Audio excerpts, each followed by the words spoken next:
നമുക്ക് രേവതിയുടെ സച്ചിയുടെ നാളത്തെ നല്ലൊരു വിശേഷം കേട്ടാലോ? അതിനു മുമ്പായി ആദ്യമായി കാണുന്നവരുണ്ടെങ്കിൽ ചാനൽ ഇഷ്ടപ്പെട്ട ഒന്ന് സബ്സ്ക്രൈബ് ചെയ്യാൻ മറക്കരുത്. വീഡിയോ ഇഷ്ടപ്പെടുവാണെങ്കിൽ ലൈക്ക് ചെയ്യാനും നിങ്ങളുടെ വിലയേറിയ അഭിപ്രായങ്ങളൊക്കെ രേഖപ്പെടുത്താനും മറക്കരുത് കേട്ടോ. നമുക്ക് നേരെ നമ്മുടെ വിശേഷത്തിലേക്ക് പോയാലോ? അങ്ങനെ നാളത്തെ വിശേഷത്തിൽ എങ്ങനെയെങ്കിലും ആമിയെ ഇവിടുന്ന് ഓടിച്ചു വരണമെന്ന് ഒറ്റ ചിന്ത മാത്രമേ ശ്രുതിയുടെ മനസ്സിലുണ്ടായിരുന്നുള്ളൂ. അതിനു വേണ്ടിയിട്ട് എന്ത് തന്ത്രം പറയാനും അവർ തയ്യാറാണ്. ആ സമയത്ത് ശ്രുതി പറഞ്ഞു, ശ്രുതി നീ പേടിക്കൊന്നും വേണ്ട, ഞാൻ അതിനുള്ള പണിയൊക്കെ കൊടുത്തിട്ടുണ്ടോ. ഉറപ്പായിട്ടും രേവതി സച്ചിയെ കൊണ്ട് ആമയെ ഇവിടുന്ന് പറഞ്ഞു പിടിപ്പിക്കും. അതൊക്കെ വല്ല നടക്കുന്ന കാര്യമാണോ? നീ നോയിക്കോ, അല്ലെങ്കിൽ അധികം വൈകാതെ തന്നെ നിനക്കത് കാണാൻ സാധിക്കും എന്ന് പറഞ്ഞു. അങ്ങനെ അവർ സംസാരിച്ചിരിക്കുന്ന സമയത്ത് ശ്രുതിയുടെ ഫോണിലേക്ക് നീലിമയുടെ കോള് വരുന്നേ. ഒരു നിമിഷം ശ്രുതി ഞെട്ടിത് ആരായിരിക്കും പോലും വിളിക്കുന്ന ഓർത്ത് എടുത്ത് പോയി കഴിഞ്ഞപ്പോ നീലിമയോ? ഇവളെന്തിനാ വിളിക്കണേ? ശ്രുതിയുടെ ടെൻഷൻ പേടിയും കണ്ടപ്പോ ശ്രുതി പറഞ്ഞു, നീ എടുക്ക് ശ്രുതി, കാര്യം എന്താ വെച്ചാൽ അറിയാലോ. അവിടെ എന്തിനാന്നറിയില്ല, എടുക്കാൻ പറയണ. അങ്ങനെ ശ്രുതി കോളെടുത്തു. ശ്രുതി കോളെടുത്ത് കഴിഞ്ഞപ്പോ നീലിമ പറഞ്ഞു, ഓ നീ സുഖത്തോടും സന്തോഷത്തോടും കൂടെ അവിടെ ഇരിക്കുമായിരിക്കും അല്ലേ? പക്ഷെ നിന്റെ സുഖവും സന്തോഷമൊക്കെ അവസാനിച്ചടാ. അപ്പോഴേക്കും ശ്രുതി പറഞ്ഞു, നീ എന്തൊക്കെയാ പറയുന്നേ? മനസ്സിലായല്ലേ? നിന്റെ കാര്യങ്ങളൊക്കെ തീർന്നു. ഇനി നിനക്ക് അവിടെ ഒന്നും ചെയ്യാൻ പറ്റില്ല. നിന്നെ അവിടുന്ന് അടിച്ചിറക്കാനുള്ള തന്ത്രങ്ങളും പ്ലാനുകളൊക്കെ ഞാൻ മെനഞ്ഞു കഴിഞ്ഞു. അപ്പോഴേക്കും ശ്രുതി പറഞ്ഞു, ഇതേ നീലിമേ, വെറുതെ അനാവശ്യം പറയരുത്. അറിയാലോ, നിനക്കെതിരായിട്ട് ഞാനൊന്നും ചെയ്തിട്ടില്ല. എൻ്റെ അച്ഛൻ്റെ പണമാണ്, ആ പണമാണ് ഞാൻ വാങ്ങിയെടുത്തത്. അല്ലാതെ നിന്റെ കയ്യിൽ ഞാൻ വായ്പ മേടിച്ച പണമൊന്നുമല്ല. അത് എൻ്റെ പണമാണ്, എനിക്ക് അർഹതപ്പെട്ട പണമാണ്. പിന്നെ നിന്റെ പണം പോലും, ആ പണം എനിക്ക് കിട്ടണം, 50 ലക്ഷം രൂപ കിട്ടണം.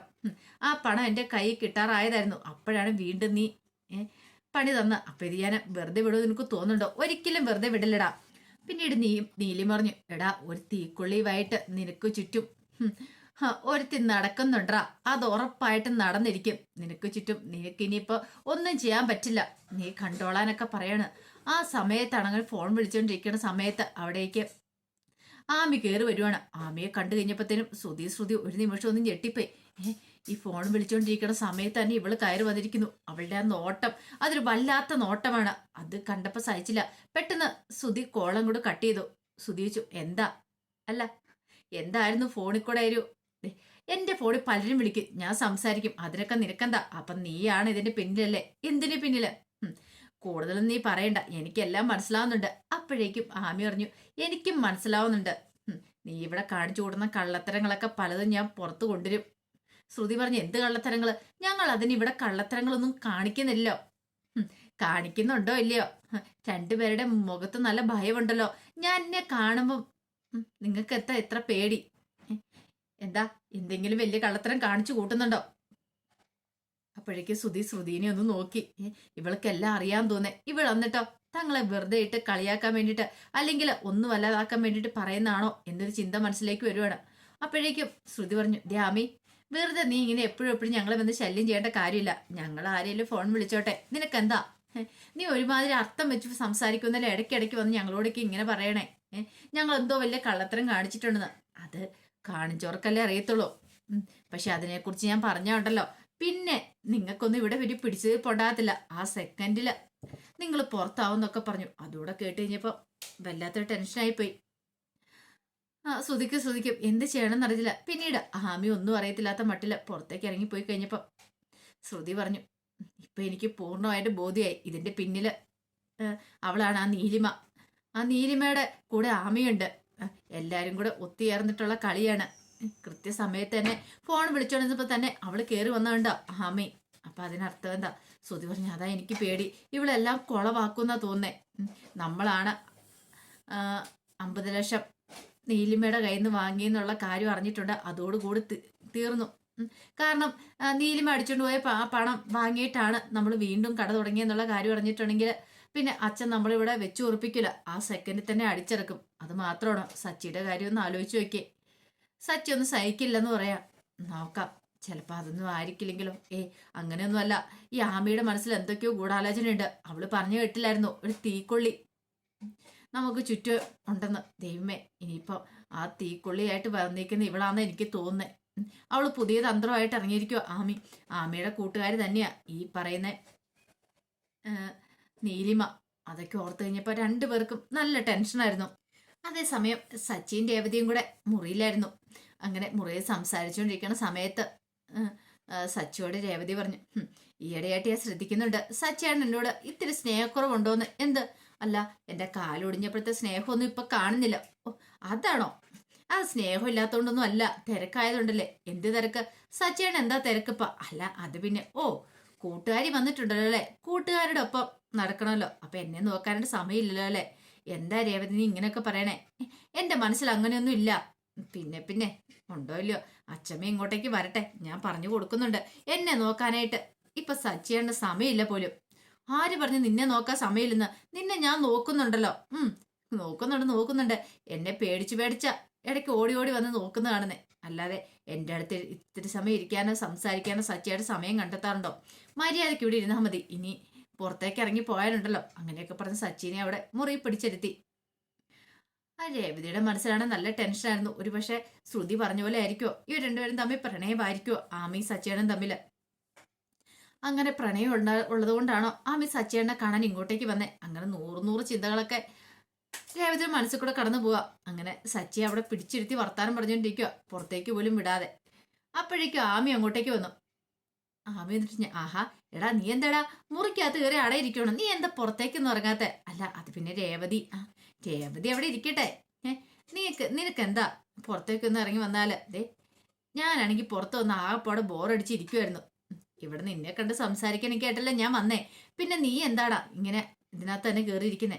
അല്ല, അത് ഞാന് രേവതിക്ക് ബോറടിക്കുമെന്ന് പറയാൻ വേണ്ടി വന്നായിരിക്കില്ലേ. എന്നൊരു കാര്യം ചെയ്യാം, നീ ഇവിടെ ഇരിക്കുക എന്നൊക്കെ പറഞ്ഞുകൊണ്ട് അവിടെ ഇരുന്നിട്ട് ആമി അങ്ങ് സംസാരിക്കാൻ തുടങ്ങി. സച്ചിയും കൂടെ കട്ടിലേക്ക് പിടിച്ചിരുത്തി. അപ്പോഴേക്കും രേവതിയോട് ചോദിച്ചു, അല്ല രേവതിക്ക് എഴുന്നേറ്റിരിക്കാൻ മറ്റു ചെയ്യണോ? വേണ്ട, രേവതി അപ്പൊ കിടക്കുമായിരുന്നു. എഴുന്നേറ്റിരിക്കുമൊന്നും വേണ്ടാന്ന് പറയാം. ഇനിയിപ്പൊ എഴുന്നേറ്റിരുന്ന് കഴിഞ്ഞിട്ടുണ്ടെങ്കിൽ ശരിയാകത്തില്ല. ഇവിടെ കിടക്കാം, താനിവിടെ കിടന്നാലോ സച്ചിയാണ് ഇവിടെ ഇരിക്കുള്ളൂ, അല്ലെങ്കിൽ സച്ചിയാണ് പുറത്തേക്ക് ഇങ്ങനെ ഇറങ്ങിപ്പോയാലോ. അങ്ങനെ ആമി സംസാരിക്കുന്ന സമയത്ത് പറഞ്ഞു, അല്ല നമ്മളുള്ള ഫോട്ടോസും കാര്യങ്ങളൊന്നും ഇല്ലോ. കുറെ കാലമായില്ലേ നിന്നെയും കണ്ടുപോലും, കുഞ്ഞുനാളിൽ ഉള്ള ഫോട്ടോസേ ഉള്ളൂ. നമുക്ക് 2 സെൽഫി എടുത്താലോ എന്ന് പറയണം. സെൽഫിയോ? അതെ, ഇങ്ങോട്ട് പാടാന്ന് പറഞ്ഞാൽ കയ്യെ പിടിച്ച് എഴുന്നേപ്പിച്ചിട്ട് ആമി തോളത്ത് കൈയിട്ട് ഫോട്ടോ എടുക്കുവാണ് സച്ചിയുടെ. അപ്പോഴേക്കും അത് കണ്ടപ്പോൾ രേവതിക്ക് സഹിച്ചില്ല. രേവതി ഇങ്ങനെ നോക്കി, ദൈവമേ ഇവളെന്തിനുള്ള പുറപ്പാടാ. സച്ചിക്കാണെ നിൽക്കാനും പറ്റില്ല, നിൽക്കാതിരിക്കാനും പറ്റില്ല. രേവതി ഇങ്ങനെ രൂക്ഷമായിട്ട് നോക്കിക്കൊണ്ടിരിക്കുക. ആമിയൊന്നും മൈൻഡ് ചെയ്യുന്ന പോലുമില്ല. ആമിയാണ് കുറെ ഫോട്ടോസും കാര്യങ്ങളൊക്കെ എടുത്തു. എന്നിട്ട് എങ്ങനെയുണ്ട് ഇത്? അവിടെ ചെല്ലുമ്പോൾ എൻ്റെ ഫ്രണ്ട്സിനെ കാണിക്കണം, പിന്നെ എൻ്റെ വീട്ടിൽ കാണിക്കണം, പിന്നെ ഇടയ്ക്ക് എനിക്ക് കാണാനൊക്കെ ആയിട്ടാ എൻ്റെ ഫോണിനകത്ത് കുഞ്ഞുനാളിലുള്ള ഫോട്ടോ ഒക്കെയല്ലേ ഉള്ളൂ. നീ കല്യാണം കഴിഞ്ഞു ഇത്രയും വലിയ ആളായതിനു ശേഷമുള്ള ഫോട്ടോസും കാര്യങ്ങളൊന്നും എൻ്റെ ഇല്ലല്ലോ എന്നൊക്കെ പറഞ്ഞുകൊണ്ട് ഭയങ്കര സന്തോഷത്തിലാണ് ആമി. ആ സമയം രേവതി ഇങ്ങനെ രൂക്ഷമായിട്ട് സച്ചിയെ നോക്കി. സച്ചിക്കാണെങ്കിൽ ഒന്നും മറുപടി പറയാനും പറ്റുന്നില്ല, ഒരവസ്ഥയിൽ നിൽക്കുകയാണ്. പിന്നെ രാമ ചോദിച്ചു, അല്ലട സച്ചി നീ ഇന്ന് ഫ്രീ ആണോ? ഫ്രീ ആണോ എന്ന് ചോദിച്ചാ ഇനിയിപ്പോ ഫ്രീ അല്ലെങ്കിലും കുഴപ്പമില്ല, എനിക്ക് വേണ്ടി നീ ഫ്രീ ആയാൽ മതിയാവുള്ളൂ. നിനക്ക് വേണ്ടിയോ? അതെ, എനിക്കൊന്ന് പുറത്തു പോകണം, നീ എൻ്റെ കൂടെ വരണം. അല്ല, അത് പിന്നെ ആമി എന്താടാ നിനക്ക് എന്തെങ്കിലും ബുദ്ധിമുട്ടുണ്ടോന്ന് ചോദിച്ചാൽ രേവതി രേവതി ഇച്ചിരി സമയം ഇവിടെ കിടന്നോർത്ത് ഒന്നും സംഭവിക്കാൻ പോകുന്നില്ല. എടാ നീ എൻ്റെ കൂടെ വരണം, എനിക്ക് 1-2 കാര്യങ്ങൾ ചെയ്തു തീർക്കാനുണ്ട്. അത് പിന്നെ അപ്പൊ അത്രയും ദൂരെ നിന്ന് നിന്നെ കാണാൻ എനിക്കിവിടെ വരാല്ലേ. അപ്പൊ എനിക്ക് വേണ്ടിയിട്ട് കുറച്ച് സമയം നിനക്ക് ചെലവഴിക്കാനും ബുദ്ധിമുട്ടല്ലേ? ഞാൻ വരാം. എന്നാ ശരി, മോൻ പെട്ടെന്ന് റെഡിയാവുക, ഞാനും പോയി റെഡിയായിട്ട് വരാം. അതും പറഞ്ഞിട്ട് ആമി സന്തോഷത്തോടെ അകത്തേക്ക് കയറിപ്പോയി. ആ സമയം രേവതിക്ക് കട്ടം കരിപ്പോയി. രേവതി പറഞ്ഞു, സച്ചേട്ടൻ ഇത് എന്ത് ഭാവിച്ച? എന്താ സച്ചേട്ടൻ എന്തിനാ ഇപ്പൊ അവളുടെ കൂടെ പോന്നെ? അത് പിന്നെ ആമി വിളിച്ച എനിക്ക് പോവാതിരിക്കാൻ പറ്റില്ലോ, അവൾ പിന്നെ പാവാണ് പോലും. എനിക്ക് ഒട്ടും ഇതൊന്നും ഇഷ്ടപ്പെടുന്നില്ല കേട്ടോ. അല്ല, അവൾക്ക് പോവാനായിട്ട് ഇവിടെ വണ്ടിയൊന്നും ഇല്ലല്ലോ. അവൾക്ക് ടാക്സി വിളിച്ചാൽ പോയാൽ എന്താ കുഴപ്പം? ഞാൻ ടാക്സിക്കാരനല്ലേ, അപ്പൊ പിന്നെ എന്നെ വിളിച്ചാൽ എന്താ? ഇപ്പൊ എത്രയോ പെണ്ണുങ്ങൾ എന്റെ വണ്ടിക്കകത്ത് കയറുന്നു, എന്നെ ഓട്ടം വിളിച്ചോണ്ട് പോകുന്നു. അപ്പൊ പിന്നെ അതുപോലെ തന്നെ നിനക്ക് ഇത് കൂട്ടിയാ പോരെ? അതുപോലെ ഒന്നും അല്ലല്ലോ ഇത് നിങ്ങളുടെ കളിക്കൂട്ടുകാരിയല്ലേ. പോരാത്തന്നെ ആമി, എനിക്ക് അത്രയ്ക്കും കൂടെ പിടിക്കുന്നില്ല അവളുടെ ഓരോ സ്വഭാവമൊന്നും. അത് കേട്ടപ്പോ സച്ചി പറഞ്ഞു, നീ വെറുതെ എഴുതാപ്പുറം വായിക്കൊന്നും വേണ്ട, അവൾ ആള് പാവാണ്, എനിക്ക് കുഞ്ഞുനാളിലെ മുതൽ അറിയാവുന്നതല്ലേ, അവൾക്ക് എന്തെങ്കിലും കാര്യങ്ങളൊക്കെ ഉണ്ടാവും, ഞാൻ പോയിട്ട് വരാം എന്നൊക്കെ സച്ചി പറഞ്ഞു. ഒടുവിൽ രേവതിക്കാണെങ്കിൽ ദേഷ്യമുണ്ട്, സങ്കടമുണ്ട്, സമ്മതിക്കാതിരിക്കാൻ പറ്റില്ലോ. അങ്ങനെ സച്ചി അങ്ങോട്ട് പോയി കഴിഞ്ഞപ്പോഴത്തേന് രേവതിയുടെ ഉള്ളു കത്താൻ തുടങ്ങി. ദൈവമേ, എങ്ങോട്ടായിരിക്കും അവള് കൂട്ടിക്കൊണ്ട് പോയിരിക്കുന്നേ? തൻ്റെ സച്ചിയുടെ സ്വന്തമാക്കാനാണോ? തൻ്റെ ഭർത്താവ് തനിക്ക് കൈവിട്ട് പോകാന്ന് ഓർത്ത് കഴിഞ്ഞപ്പം രേവതിക്ക് ഇരിക്കാനും കിടക്കാനും പറ്റാത്തൊരവസ്ഥയായിപ്പോയി. രേവതി പതുക്കെ അവിടെ നിന്ന് എഴുന്നേറ്റിരിക്കുക. ആരെങ്കിലും വന്നാലും തനിക്ക് സിറ്റൗട്ടിലേക്ക് ഒന്ന് പോവായിരുന്നു എന്നൊക്കെ ഓർത്തിരുന്നപ്പോഴത്തേനും വർഷ അങ്ങോട്ട് വരുന്നേ. വർഷയോട് പറഞ്ഞു, വർഷ എന്നെ ആ സിറ്റൗട്ടിലൊന്ന് കൊണ്ടിരുത്താനൊക്കെ പറയണം. അങ്ങനെ വർഷ വീൽ ചെയറിലെടുത്ത് രേവതിയെ സിറ്റൗട്ടിൽ കൊണ്ടിരുത്തി. രേവതിക്കാണ് ആകെപ്പാടെ അങ്കലാപ്പ. ഇനിയിപ്പോൾ സച്ചേട്ടൻ വന്നാലും ഒരു സമാധാനം ആവത്തുള്ളൂ. അങ്ങനെയൊക്കെ ഓർത്തുണ്ട്. ആ സമയം അകത്ത് അതിനേക്കാളും വിളറി പിടിച്ചിരിക്കുന്ന രണ്ടുപേരുണ്ട്, ശ്രുതി. ശ്രുതി ഒടുവിൽ ശ്രുതിയോട് പറഞ്ഞു, പേടിക്കണ്ട, ഉറപ്പായിട്ടും അവളെ ഇവിടുന്ന് രേവതി പറഞ്ഞു വിടും. ഞാൻ ശ്രദ്ധിച്ചു. ആമി സച്ചിയും കൂടെ സംസാരിക്കുന്ന സമയത്ത് രേവതിക്ക് അത് ഒട്ടും ഇഷ്ടപ്പെടുന്നില്ല. രേവതിയുടെ മുഖം ഞാൻ ശ്രദ്ധിക്കുന്നുണ്ട്. അതുകൊണ്ട് ഇനി എപ്പോഴും ആമി സച്ചിയും കൂടെ സംസാരിച്ചോ അതിൻ്റെ ഇടയ്ക്കിലേക്ക് ഞാൻ രേവതിയെ കൊണ്ടുവരും. രേവതിക്ക് ഉറപ്പായിട്ടും ദേഷ്യം വരും. അങ്ങനെ വന്ന രേവതി എത്രയും പെട്ടെന്ന് അവളെ ഇവിടുന്ന് പറഞ്ഞു വിടുകയും ചെയ്യും. ആ കാര്യം ഓർത്തിട്ട് ശ്രുതി പേടിക്കേണ്ട എന്നൊക്കെ പറഞ്ഞ് ശ്രുതിയെ ആശ്വസിപ്പിക്കുകയാണ്. അപ്പം അതിൻ്റെ വിശേഷങ്ങൾ കൂടെ നാളെ കാണാൻ പോകുന്നത്. ആ വിശേഷങ്ങളൊക്കെ നമുക്ക് എല്ലാവർക്കും കാത്തിരിക്കാം കേട്ടോ. ഒരിക്കൽ കൂടി എല്ലാവർക്കും ശുഭരാത്രി നേർന്നുകൊണ്ട് നിർത്തുന്നു.